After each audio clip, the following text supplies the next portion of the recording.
नमस्कार दोस्तों। आज हम फ्रांसीसी क्रांति से 25 एमसीक्यू इम्पोर्टेड क्वेश्चन देखेंगे, जिसमें सबसे पहला क्वेश्चन है कि बुर्बो राजवंश के लुई 16वां फ्रांस की राजगद्दी पर कब बैठे था। तो इसने 1674 ईस्वी में फ्रांस की राजगद्दी पर बैठा था। उस समय लगभग इसका उम्र 20 वर्ष था। आगे नेक्स्ट क्वेश्चन है कि फ्रांसीसी समाज कितने स्टेट में बटा हुआ था। तो फ्रांसीसी समाज 3 स्टेट में बटा हुआ था। इसमें पहला स्टेट में पादरी वर्ग थे, दूसरा स्टेट में कुलीन वर्ग थे और तीसरा स्टेट में बड़े व्यापारी, कर्मचारी, वकील, किसान, कारीगर इत्यादि लोग रहते थे।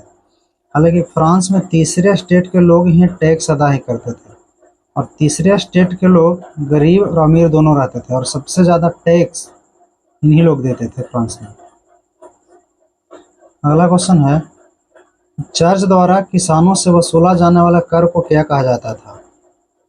चर्च द्वारा किसानों से जो वसूल किया जाता था कर, उसे टाइद कहा जाता था। टाइद जो एक धार्मिक कर था, यह 10% के बराबर होता था। अगला क्वेश्चन है, टाइल किस प्रकार का कर था। तो टाइल एक प्रत्यक्ष कर था जो सीधे राज्य को अदा किया जाता था। अब यहाँ पे टाइल और टाइड में कंफ्यूजन होगा। टाइड था जो एक धार्मिक कर था जो चर्च द्वारा किसानों से सीधा वसूला जाता था, और टाइल कर था जो एक प्रत्यक्ष कर था, यानी डायरेक्ट टैक्स के रूप में सीधे राज्य को अदा किया जाता था। अगला क्वेश्चन है, मिराबो और आवेसिये की क्या भूमिका थी। फ्रांस में मिराबो और आवेसिये की क्या भूमिका थी। तो फ्रांस में एक ऐसा संविधान ये लोग चाहते थे जिससे फ्रांस के सम्राट के शक्तियों को कम किया जा सके। हालांकि फ्रांस में संविधान के बनाने में महत्वपूर्ण भूमिका मिराबो और सीए का ही था। अगला क्वेश्चन है, फ्रांस में स्टेट जनरल की बैठक कब बुलाई गई थी। फ्रांस में स्टेट जनरल की बैठक 5 मई 1789 को बुलाई गई थी। इसकी जो पहला बैठक हुई थी लगभग 1614 ईस्वी में हुई थी। उसके बाद 5 मई 1789 को फ्रांस के राजा लुई 16वां ने बुलाया था तीनों स्टेट की बैठक के लिए। अगला क्वेश्चन है, किसने कहा था मैं ही राज हूं और मेरी ही इच्छा कानून है। तो इसको लुई 14वां ने कहा था। अगर आपको पूछता है तो लुई 16वां भी ऑप्शन में देगा और लुई 14वां भी ऑप्शन देगा, लेकिन इसका आंसर होगा कि मैं ही राज हूं और मेरा ही इच्छा कानून है, तो लुई 14वां ने कहा था। अगला क्वेश्चन है, फ्रांस की क्रांति कब हुई थी और उस समय वहां का राजा कौन था। तो फ्रांस की क्रांति 1789 में हुई थी। उस समय वहां का राजा लुई 16वां था और लुई 16वां के अत्याचारी के कारण ही फ्रांस की क्रांति हुई थी। आगे बास्तिल का पतन कब हुआ था। तो बास्तिल का पतन 14 जुलाई 1789 को हुई थी। वहां के लोगों ने बास्तिल के किला पर हमला कर दिए थे और जितना बचे थे सामान कीमती सब तोड़ फोड़ दिए थे और सब लूट लिए थे, कुछ बाजार में बेच दिए थे। अगला है, शक्ति के पृथक्करण का सिद्धांत किसने दिया था। तो शक्ति के पृथक्करण का सिद्धांत मॉन्टेस्क्यू ने दिया था। अगला क्वेश्चन है कि दी सोशल कॉन्ट्रैक्ट नामक पुस्तक किसने लिखा था। तो दी सोशल कॉन्ट्रैक्ट नामक पुस्तक रूसो ने लिखा था, जो एक फ्रांस का दार्शनिक था।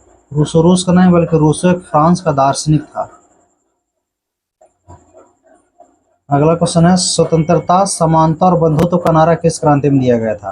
तो स्वतंत्रता, समानता और बंधुत्व का नारा फ्रांसीसी क्रांति में दिया गया था और भारतीय संविधान में भी स्वतंत्रता, समानता और बंधुत्व का नारा फ्रांसीसी से ही लिया गया है।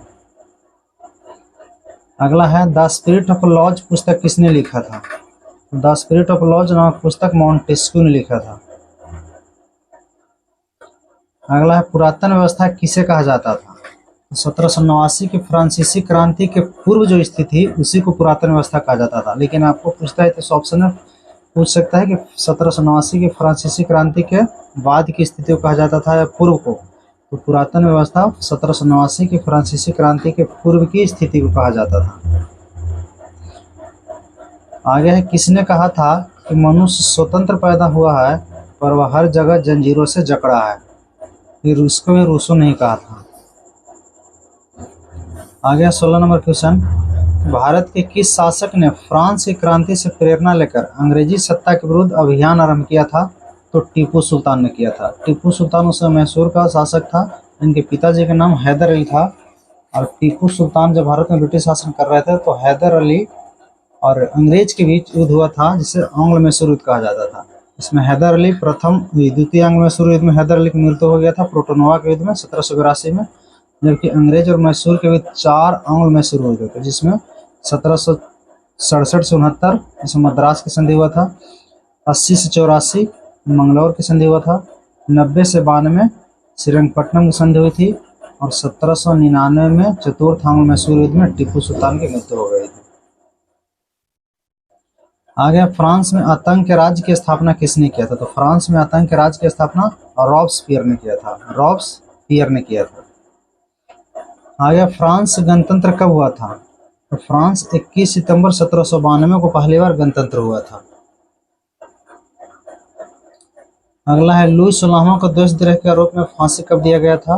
21 जनवरी 1793 को लुई 16वां को गिलोटिन पर चढ़ाकर फांसी दिया गया था। गिलोटिन पर होता है, गिलोटिन पर दोनों चढ़ा दिया जाता है और उसका सिर जो होता है वो रख दिया जाता है और ऊपर से आरी जैसा ब्लेड गिरता है, वहां पे मुड़ी अलग हो जाता है कट के।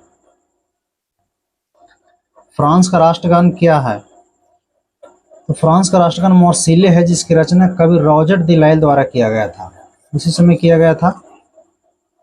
100 चूहे पे की अपेक्षा एक सिंह का शासन उत्तम है, किसने कहा था? तो इस बात को वॉल्टेयर ने कहा था। किसने कहा था? वॉल्टेयर ने कहा था कि 100 चूहों की अपेक्षा एक सिंह का शासन उत्तम है। अगला 22 नंबर क्वेश्चन है, नेपोलियन बोनापार्ट का जन्म कब और कहाँ हुआ था? नेपोलियन बोनापार्ट का जन्म 15 अगस्त 1769 ईस्वी को कोर्सिका फ्रांस में हुआ था। कोर्सिका एक द्वीप था, वहीं इसका जन्म हुआ था, फ्रांस में। अगला क्वेश्चन है कि नेपोलियन बोनापार्ट फ्रांस का सम्राट कब बना था? तो नेपोलियन बोनापार्ट फ्रांस का सम्राट 1804 ईस्वी में बना था। आगे है 24 नंबर, ट्राफालगर की युद्ध कब और किसके बीच हुई थी? यह युद्ध 21 अक्टूबर 1805 ईस्वी को हुई थी, इंग्लैंड एवं नेपोलियन के बीच हुआ था। आगे है 25वां क्वेश्चन और आज का अंतिम क्वेश्चन है कि वाटरलू का युद्ध कब हुई थी? वाटरलू का युद्ध 1815 ईस्वी में हुई थी, जिसमें नेपोलियन की हार हुई थी। ठीक है दोस्तों, थैंक यू। मिलेंगे नेक्स्ट वीडियो में। अच्छा लगेगा तो सब्सक्राइब करिएगा, कमेंट्स करिएगा। Thank you.